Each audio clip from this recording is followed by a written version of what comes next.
jox seen wàccuwaay di kontaan ci seen visite bii nii directeur de délégation ak le préfet daanaka yéen ñaar bu ñu leen waxee sax soxlu ñuy wax seen ndaw yi fi nekk waaw à travers vos personnes cité waale nañu ñeneen ñi fi nekk on est aujourd'hui présent ci suñu périmètre agricole c'est une entreprise familiale suuf si dafa toog presque 70 ans laaluñu ko musuñu ko bay 70 ans ci boor dex gi rek la ñuy bay ñun buñ demee ba université génnaa 2 ans 3 ans après ku nekk si ñun presque à la maison on a tous bac plus. Nous on a jugé nécessaire de revenir investir dans l'agriculture. Il y avait suffisamment de terre mais les vieux n'étaient pas très intéressés à ça mais duñ ko bàyyi noonu mu neen ñun ñu am ambition bi ñu am tamit passion agriculture parce que ci mbéy lañu juddu ci mbéy lañu yaroo donte le vieux n'était pas fixe ici mais bon si le passion bi ñëw man ak mon jeune frère ku nekk di concurrence ak sa morom maa la gën a bëgg a béy nii dañ am problème ñun ñaar kan mooy génn réew mi ñun ñaar ñëpp kenn su ñu bëggul génn réew mi bon ñu ci concurrence boobu noonu la nekk c'est une concurrence normale ku nekk si ñun am nga gis-gis boo gis ci mbéy boo xamante ni soxlawoo di génn réew mi wala soxlawoo di wuti emploi salarié looloo ñu fi baax waaw léegi nag comme ñun ñoo fi nekk nous sommes interdépendants ku nekk si ñun mën na compléter sa morom complémentarité la bu génnee fii man ma des fii je fais le même travail que lui si je suis là moom il est absent il fait le même travail on reçoit des ingénieurs qui viennent parfaire leur formation ici am na kenn sax ku nekk au niveau de la SAED il est passé par là et c'est un ingénieur agronome super brillant Mamadou Sène il a appris beaucoup ici mais on a beaucoup appris de lui aussi il y a un autre ingénieur qui nous est venu de Touba moom culture irriguée rek moo doon option il est venu parfaire sa formation ici te ñun ñëpp moom moo ñu raw amu ci kenn si ñun ko am bac plus 5 te il est venu parfaire sa formation ici te li mu fi jàngeewu ko sur le papier yàlla def nous avons été sélectionnés ciblés depuis à plusieurs reprises par l'ANCAR dans le cadre de programme de multiplication de semences am nañ fi programme de multiplication de semences maïs 2 fois benn variété bu tudd Yelitaay beneen tamit bu tudd Obatampa expérimenté nañ fi tamit patate douce à chair orange à haute valeur nutritive yooyu yëpp expérimenté nañ ko fi toujours avec le concours de l'ANCAR et la SAED quand on parle de la SAED c'est au niveau des aménagements donte seen aménagement dafa jafe nous savons que vous pouvez faire beaucoup mais les moyens ne sont pas là comme ñun on fait ce qu'on peut avec ce qu'on a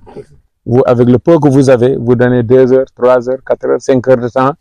ñu am 2 hectares 3 hectares yu ñu defar ba mu baax l'année prochaine aussi au fur et à mesure ñun ñuy def extension ci logique boobu la ñuy defee extension d'ailleurs daaw may nañ ñu fi 6 heures de temps moom la ñu réparer waat suñu digg yu mag yëpp moom lañ ko defaraatee noonu la ñuy def chaque année bu amee lu ñu ci war a defaraat ñu defaraat ko mais toujours est-il que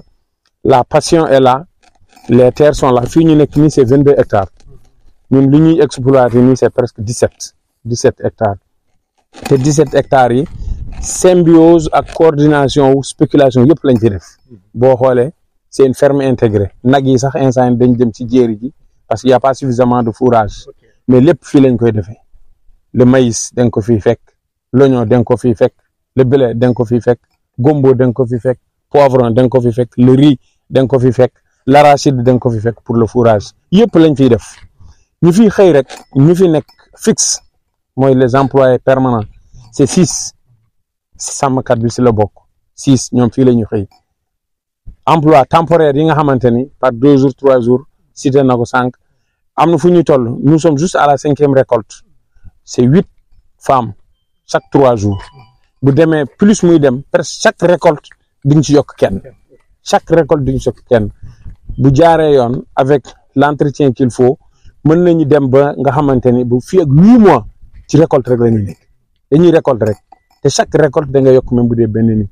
imaginez l'emploi que ça fait bon comme ni mu ko waxee on ne peut pas avoir suffisamment de terre suffisamment de jeunes les intrants disponibles en tout cas depuis l'année dernière c'est disponible comme niñ ko bëggee ñun béykat yi c'est disponible comme disponible ak accessibilité bu boolee ñaari yëpp béykat bi loolu bëgg disponible accessible mën na disponible bañ a accessible mën na accessible bañ a disponible tamit yëpp si la mais comme ñun béykat yi ñaari buñ ko amee rek on se dit que le reste ñun ñooy def effort bi te mën nga am benn culture boo xamante ni moom moo lay dimbali nga financer waat yeneen yi si des gain ya nga waroon am ci benn culture bi da nga koy rattraper waat à la fin avec les autres spéculations yàlla def comme ni ñu ANCAR ciblé ñu doon produire semence de maïs produire je profite de l'occasion pour wax leen ne du production de semence blé rek la ñuy def am nañu kii agrément au niveau de la 10e pour producteur de semence am na seen benn ingénieur bu waroon ñëw fii keroog mu xoolaal le blé par yàlla def le programme Accord en partenariat avec l'ISRA et l'ANCAR ils sont venus entre-temps vérifier visiter yëpp xool daanaka rafetlu nañu lépp li fi ne comme on a l'habitude de faire depuis bi ñu commencé ba tey à chaque fois ñoom bu ñu amee des visites ils sont seen instinct dina leen orienter bu ñu demee ci en agro business au moins dinañ fi fekk lu ñu visiter 12 mois sur 12 nous sommes sur le terrain s'il doit s'absenter moi je suis là si je dois m'absenter moom il peut être là loolu la yàlla def ñun ñaar ñëpp bokk bëgg mbay ñun ñaar ñëpp bokk gis-gis ni mbay mi mën nañ ci teral tedd ci am ci loo xamante ne mënuñu ko am ci bureau donte nous sommes tous des universitaires ñëpp am nañ ay bac plus yàlla def na avec l'encadrement de l'ANCAR le concours de la SAED ak ñi fi nekk yëpp ñu ngi ci daal yàlla def na nous avons réfléchi à tous nos problèmes nous avons trouvé toutes les solutions à nos problèmes la seule chose qui reste c'est la mise en œuvre et la volonté de l'État d'accompagner les producteurs ñu ngi koy def mais avec les moyens du bord et ce que ça demande pour atteindre la souveraineté alimentaire je l'ai dit la dernière fois ne serait-ce que le blé les importations de blé c'est plus de 184 milliards si on investissait minimum 4 milliards par an le blé au bout de 10 ans de souveraineté alimentaire la ñuy wax ci blé le riz c'est la même chose c'est plus de 337 milliards d'importation de riz imaginez chaque année ñu dugalaat ci même bu dee 20 milliards d'ici 10 ans c'est la souveraineté alimentaire noonu la ñuy def ci spéculation yëpp yàlla def na au niveau du département de Podor qualité suuf suñ fi am amul ci yeneen département yi quantité ndox biñ ci am le Doué le Gayo et le fleuve Sénégal amul feneen fu mu am ñetti fleuve boo soree bii tuuti yaa ngi jege beneen boo soree beneen bi tuuti yaa ngi jege beneen bi si topp suffisamment d'eau am na ay Marocains yu fi ñëwoon fan yële doon wut si ay terre fu ñu loué mais ils sont venus tester la salinité de l'eau ñun ñu ngi ci moins de 1% ñoom ñu ngi ci plus de 2,5% au Maroc te ñoom lépp la ñuy bay ñun ñu ngi ci moins de 1% le taux de salinité ci suñu ndox mi biñ ko testé dañ ne ñun dañuy foo ça nous fait mal ku ñu am loolu noonu yëpp état xam yooyu noonu yëpp jafe-jafe yi si nekk yëpp ñu am ay difficultés pour di démarrer ay cultures extensives ba ñu mën a accélérer suñu autosuffisance alimentaire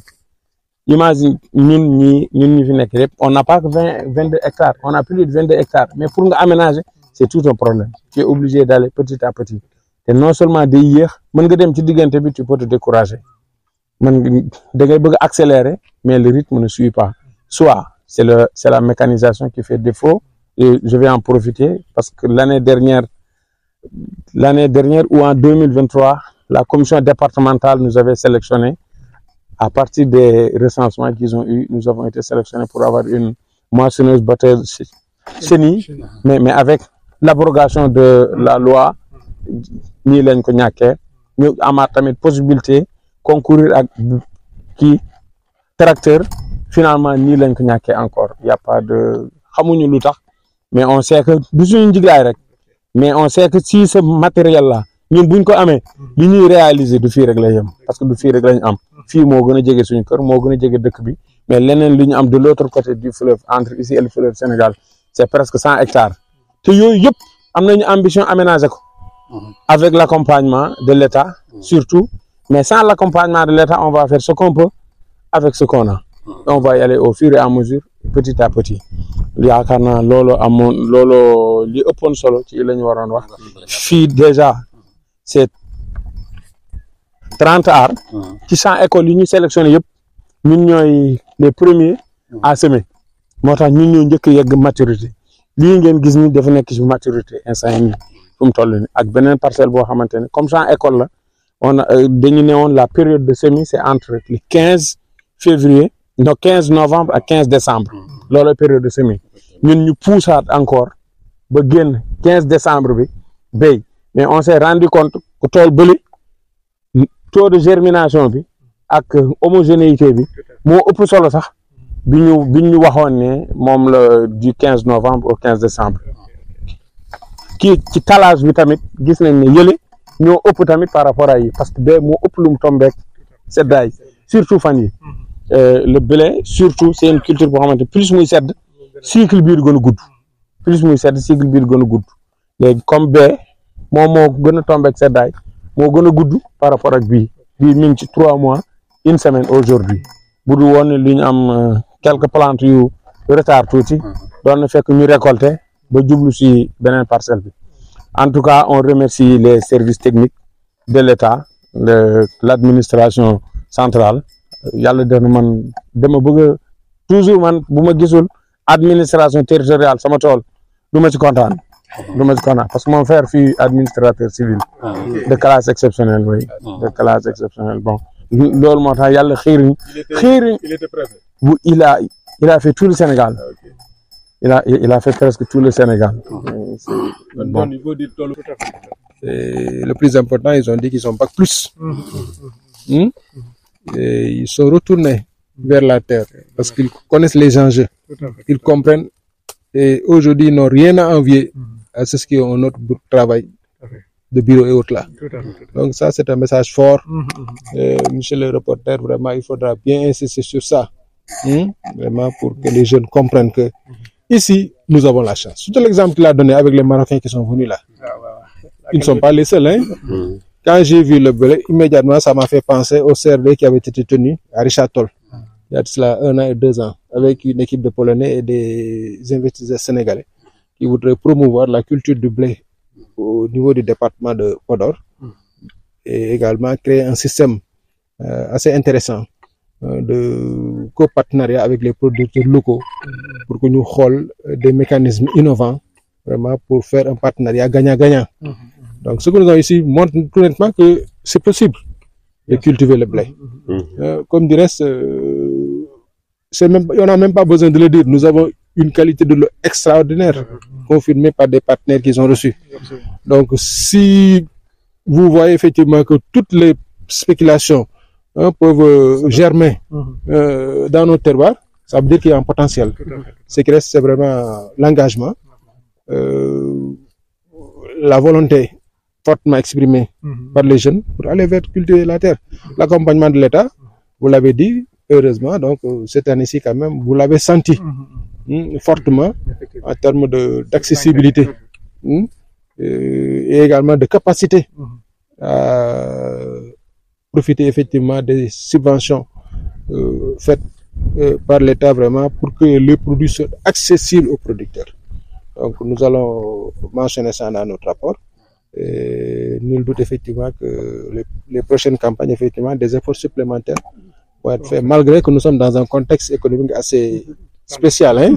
assez tendu. Et pour reprendre le président de la République, les marges de manœuvre sont quasi inexistantes, mais cela n'empêche qu'effectivement des efforts soutenus vont être faits, parce que c'est à travers l'agriculture et l'engagement de nos jeunes qu'on pourra développer notre nation. Merci beaucoup. J'ai été contacté par un agrobusiness aussi qui voulait se lancer dans la production de blé, mais je ne savais pas qu'il y avait ce potentiel ici. Donc je l'ai orienté à Matam. Je l'ai mis en rapport avec la délégation de Matam parce que j'avais suivi à la télé que eux aussi ils avaient fait une bonne expérimentation de blé. Donc aujourd'hui je suis heureux, et à l'image du préfet aussi, de découvrir un champ de blé de cette nature.